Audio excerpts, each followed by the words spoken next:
मला शेअर मार्केटबद्दल काहीच माहीत नाही, कुठून सुरुवात करू? मला माहिती आहे प्रत्येकाकडे इथे वेळेच्या मर्यादा आहेत. प्रत्येकाकडे काही ना काही फुल टाईम जॉब आहे आणि त्याच्यासोबत तुम्हाला शेअर मार्केट शिकायचं आहे.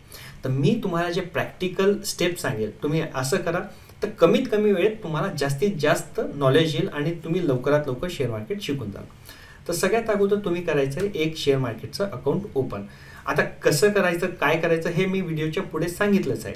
तर तुम्ही एकदा जेव्हा शेअर मार्केटचं अकाउंट ओपन केलं तर त्याच्यामध्ये तुम्ही 100-200 रुपये काहीतरी टाका आणि तिथे आता 20 रुपये 50 रुपयाचा काहीतरी एखादा शेअर हा पाहायचा आणि तो विकत घ्यायचा आणि नंतर काही टाईमने त्याला विकून द्यायचा. तर याच्यामध्ये काय होईल, तुम्ही जेव्हा स्वतः गोष्टी कराल ना तेव्हा तुम्हाला कळेल की एक्झिक्युशन एक्झॅक्टली कसं करतात, ऑर्डर टाईप काय असतात, खूप साऱ्या गोष्टी जेव्हा तुम्ही स्वतः करायला जाल तुम्हाला प्रॉब्लेम येईल, तुम्ही सर्च कराल आणि तुम्हाला ते सॉल्व्ह होऊन जाईल. म्हणजे तुमचा एक पार्ट तुमची होऊन जातो. सेकंड, तुम्ही टी व्ही पाहायचं. बिझनेस न्यूज चॅनल येतात, झी बिझनेस आहे, CNBC TV 18 आहे, ब्लूमबर्ग TV. तर हे सगळ्या गोष्टी ज्या आहेत या गोष्टी तुम्ही म्हणजे सकाळी सकाळी लावून द्यायच्या. 1-2 तास आरामशीर लावून म्हणजे तुम्ही तुमचं काम जे रेग्युलर चालू आहे ते चालू द्या, पण ते शिका.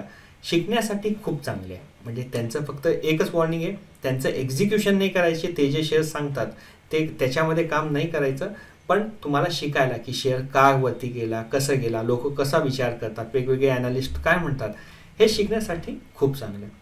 तिसरी गोष्ट, बाय डिफॉल्ट यूट्यूब चॅनल आहे. मला वाटतं की तुम्ही माझं चॅनल ऑलरेडी सबस्क्राईब तर केलंच आहेत, पण बाकीचे ज्या गोष्टी आहेत म्हणजे वेगवेगळे यूट्यूब चॅनल्स आहेत त्यांना पण तुम्ही समजून घ्या की काय कोण नॉलेज कसं देतं आहे, काय म्हणतं आहे. तर हे सगळं जेव्हा तुम्ही कलेक्टिव्हली कराल तेव्हा हळूहळू तुमचं हे जे नॉलेज आहे ते खूप चांगलं डेव्हलप होत जाईल आणि नंतर तुम्हाला एक्झॅक्टली कळेलही की एक्झॅक्टली आपण काय करायला पाहिजे जेणेकरून आपल्याला जास्तीत जास्त इथे परतावा शेअर मार्केटमधून मिळू शकेल.